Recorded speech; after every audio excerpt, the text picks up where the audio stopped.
도림교회 중등부 고등부 친구들, 한 주간도 건강하게 잘 지냈나요?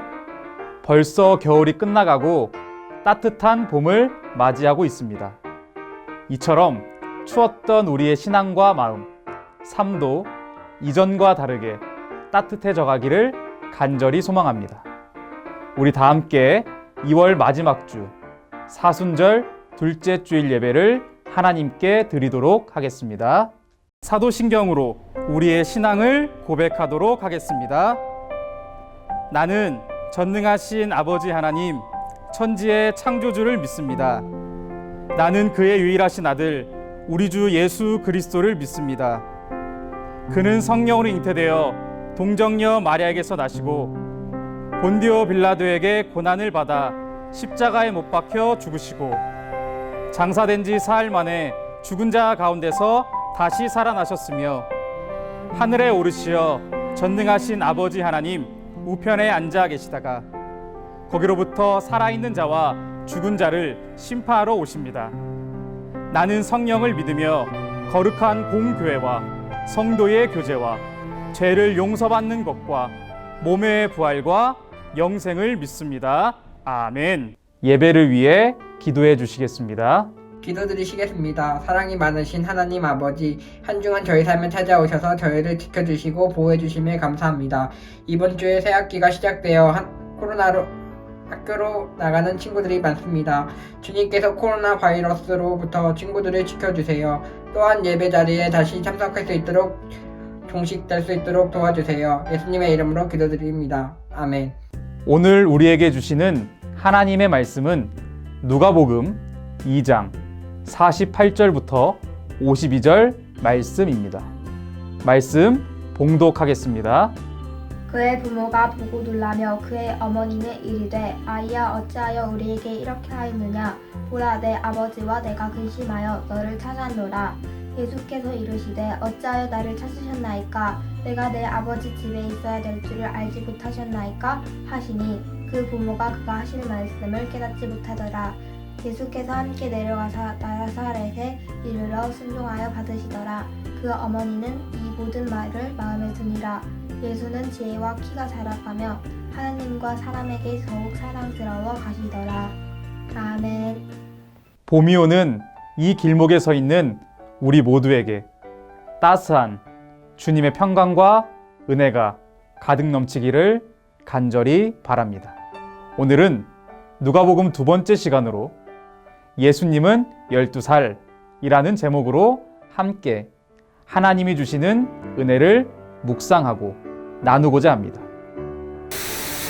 지난주에 중등부 김시원 전사님께서 말씀하신 누가복음에 대한 전체적인 내용에 대해 모두 잘 기억하고 있죠? 그 기본적인 내용을 잘 기억하면서 말씀을 이해하면 좋을 것 같습니다. 오늘 본문 말씀은 사복음서에서 유일하게 예수님의 유년 시절을 기록하는 구절입니다. 우리 중등부, 고등부 친구들이 기억하기 쉽게 오늘 본문 말씀 이야기의 전체적인 이름을 정하면 오늘 설교 제목과 동일합니다. 바로 예수님은 12살. 마치 만화 이름에서 나올 법한 이름이네요. 오늘 함께 살펴볼 말씀은 예수님께서 12살 시절 때에 예루살렘에서, 특별히 성전에서 일어난 사건입니다. 예수님의 육신의 부모인 요셉과 마리아는 과거 유대의 전통과 율법에 따라 성전이 있는 예루살렘에서 유월절을 보내고 다시 집으로 돌아가는 길이었습니다.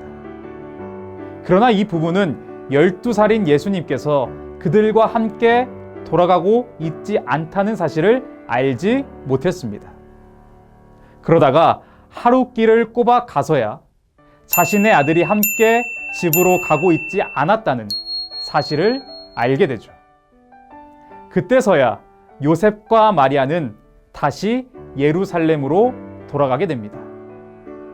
성전에 이르니 예수님께서 그 자리에서 율법에 능통한 교사들에게 가르침을 받기도 하고 다시 물어보기도 하여 주위 모든 사람들을 놀래키고 있었습니다.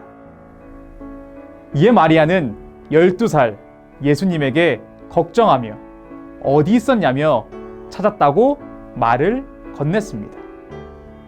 그러자 예수님은 육신의 부모인 요셉과 마리아, 또한 그 주위에 있던 모든 율법 교사들과 유대인들이 놀랄 만한 대답을 하게 된 것이죠. 어찌하여 나를 찾으셨나이까? 내가 내 아버지 집에 있어야 될 줄을 알지 못하셨나이까? 중등부, 고등부 친구들, 예수님의 육신의 아버지는 누구인가요? 그렇죠, 요셉입니다. 그런데 12살 예수님은 이 성전을 아버지의 집이라고 하며 자신이 여기 있어야 된다고 말을 합니다. 여기서 아버지는 요셉을 말하지 않습니다. 바로 하나님 아버지를 의미하는 것입니다. 당대 유대인들은 하나님께서 자신들을 창조하시고 아브라함을 통하여 하나님의 백성으로, 언약의 민족으로, 온갖 억압과 압제에서 구원한 하나님으로 믿고 이해했습니다. 분명 하나님과 이스라엘 사이에는 가족처럼, 마치 부모와 자녀처럼 하나님의 약속의 말씀으로 이루어진 유대 관계가 있었지만 아직 유대인들은 거기까지 생각하지 못했던 것이죠. 그래서 12살 예수님의 이 말씀에 그들은 놀랍기도, 당혹스럽기도, 기괴하기도 했을 것입니다. 그러나 예수님의 이 말씀은 단순히 철이 없는 12살 소년의 말이 아니었습니다. 그저 헤헤 웃으며 지나가도 되는 어린 아이의 말 정도가 아닙니다. 12살 예수님의 이 답변은 복음서에서 최초로 자신의 정체성에 대해서 말씀하시는 내용입니다. 동시에 그 어떠한 피조물과 달리, 그 어떠한 존재와 다르게 예수님께서는 하나님 아버지와 깊은 관계를 맺고 계심을 상징적으로 나타내고 있습니다. 예수님의 이러한 관계 언급은 단순히 예수님과 하나님의 동등되심에서 멈추지 않습니다. 왜 그럴까요? 이는 우리를 향한 마치 아버지 하나님과 아들 예수님의 관계처럼 우리도 이와 같은 끈끈한 관계를 맺을 수 있다는 초대장이기 때문이죠. 형식적이고 종교적인 행위로서 멈추었던 지난 과거에 대한 도전입니다. 이제는 진정한 의미에서의 하나님과의 관계입니다. 그래서 이제는 우리도 하나님을 아버지라고 부릅니다. 예수님만이 아빠, 아버지라고 하시는 것이 아니라 우리도 동일하게 하나님을 향하여 아빠, 아버지라고 부릅니다. 그래서 이제 아들이신 예수 그리스도를 통하여 하나님의 자녀, 하나님의 아들, 딸 된 우리 모두는 그 어떤 관계보다 하나님과 따뜻하고 끈끈하고 다정하며 친밀한 관계를 맺게 되었습니다. 또한 우리는 이 말씀을 함께 읽고 쓰고 묵상하게 되면 자연스럽게 요한복음 1장 서두의 말씀이 떠오르게 됩니다. 영접하는 자, 곧 그 이름을 믿는 자들에게는 하나님의 자녀가 되는 권세를 주셨음. 사랑하는 도림교회 중등부 고등부 친구들, 우리는 이 말씀을 통해 두 가지를 알게 됩니다. 첫째는 예수님은 하나님의 아들이시라는 사실입니다. 인간의 몸을 입고 성육신하신 예수님께서는 곧 하나님이십니다. 두 번째로 우리를 하나님의 자녀 삼으시고자 예수님께서 우리에게 오셨다는 사실입니다. 우리를 자녀 삼으셔서 하나님과의 관계, 아버지와 자녀의 관계를 이루고자 그분께서는 시공간을 뚫고 우리에게 찾아오셨습니다. 그것을 너무도 쉽게 한 단어로 말하면 구원이죠.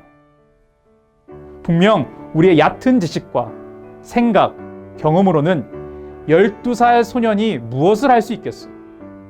그래도 우리가 좋게 포장해서 말하면 영재와 같은 아이일지라도 말이야. 그러나 그저 우리 주위에서 보이던 소년이 아니었습니다. 예수님은 우리를 하나님의 자녀 삼으시고자 이 땅에 오신 하나님의 아들이십니다. 예수님과 아버지 하나님은 하나이시고 아들이신 예수님께서는 하나님 아버지의 하시는 일을 보지 않고는 아무것도 스스로 할 수 없기에 아버지 하나님께서 행하시는 모든 일을 예수님도 행하십니다. 그러기에 예수님께서는 항상 하나님 아버지께서 기뻐하시는 일들을 행하십니다. 12살짜리 소녀의 비범함. 그러나 이 소년의 비범함은 우리를 당혹스럽게 하거나 머쓱하게 만들거나 우리의 신앙을 혼란스럽게 하는 모습은 아닙니다. 오히려 예수님의 정체성을 확고히 하고 그 예수님을 믿는 우리의 신앙이 견고해지는, 우리 가운데 공명되어지는 깊은 소리입니다. 이제 우리는 오늘 말씀의 마지막 구절에 주목할 필요가 있습니다. 52절입니다. 예수는 지혜와 키가 자라나며 하나님과 사람에게 더욱 사랑스러워 가시더라. 12살이셨던 예수님은 이제 점점 지혜와 키가 자라가셨습니다. 누가복음은 이 모습에 하나님과 사람에게 더욱더 사랑스러워지셨다고 기록합니다. 그런데 중고등부 친구들, 이것이 무슨 말일까요? 지혜와 키가 자라가신다는데 하나님과 사람들에게 더욱더 사랑스러워진다는 바로 이 말이죠. 우리는 우리보다 어린 아이들이 하루가 다르게 쑥쑥 커가는 것을 볼 때 깜짝깜짝 놀라게 됩니다. 단순히 키와 몸무게가 늘어가는 것뿐만이 아니라 말하는 것도, 행동하는 것도, 생각하는 것 또한 점점 더 성숙해져 가기 때문이죠. 그런데 예수님은 어떠하신가요? 마치 이와 같은 감성으로 우리에게 누가가 우리에게 알려주고 있는 것일까요? 지혜와 키가 자라가며 사람과 하나님께 사랑스러워진다는 것은 점점 예수님의 3년간의 공생의 기간이 다가옴을 뜻합니다. 그분께서 이 땅에 오신 목적이 점점 더 또렷해짐을 말하고 있습니다. 예수님의 자라나심은 결국 십자가로, 구원으로 그분의 죽음과 부활의 능력이 임박해감을 의미합니다.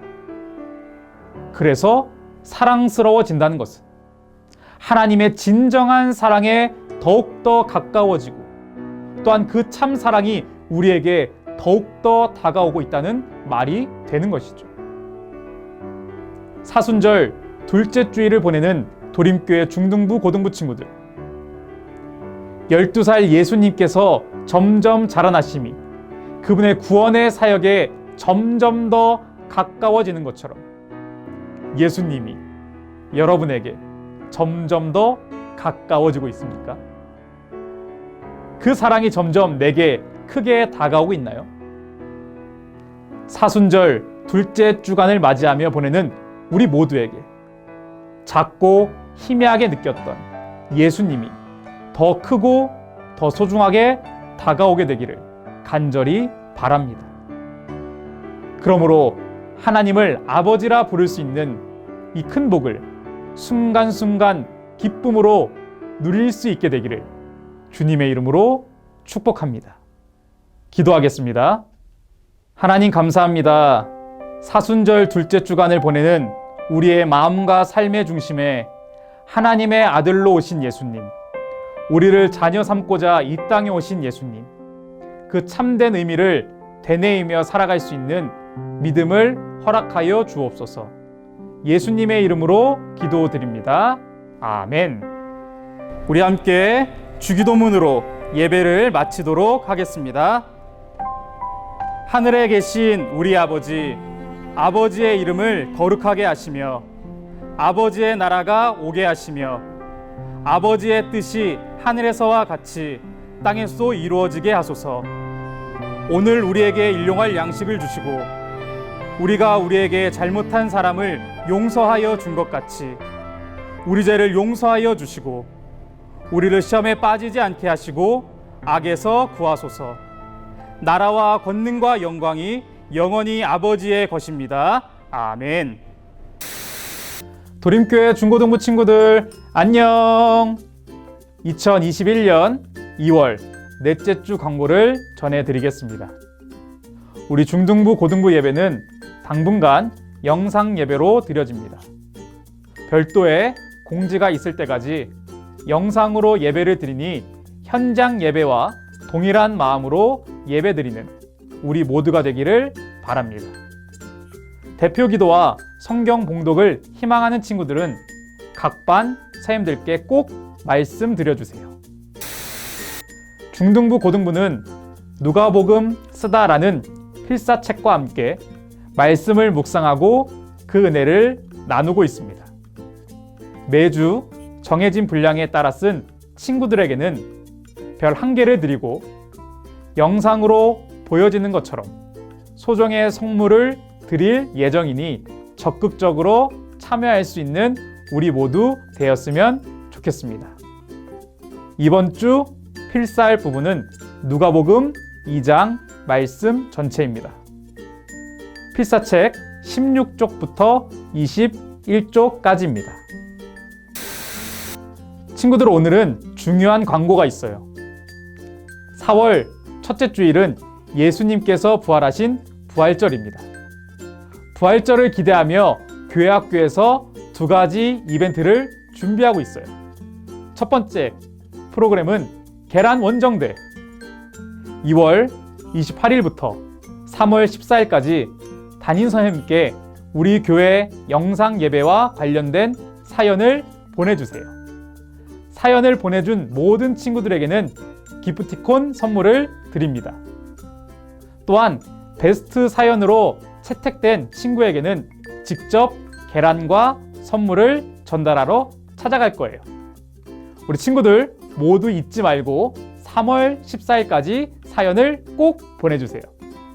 두 번째, 부활절 그리기 대회가 있습니다. 부활하신 예수님을 주제로 그림을 그려주시고 3월 14일까지 인증샷을 선생님께 보내주세요.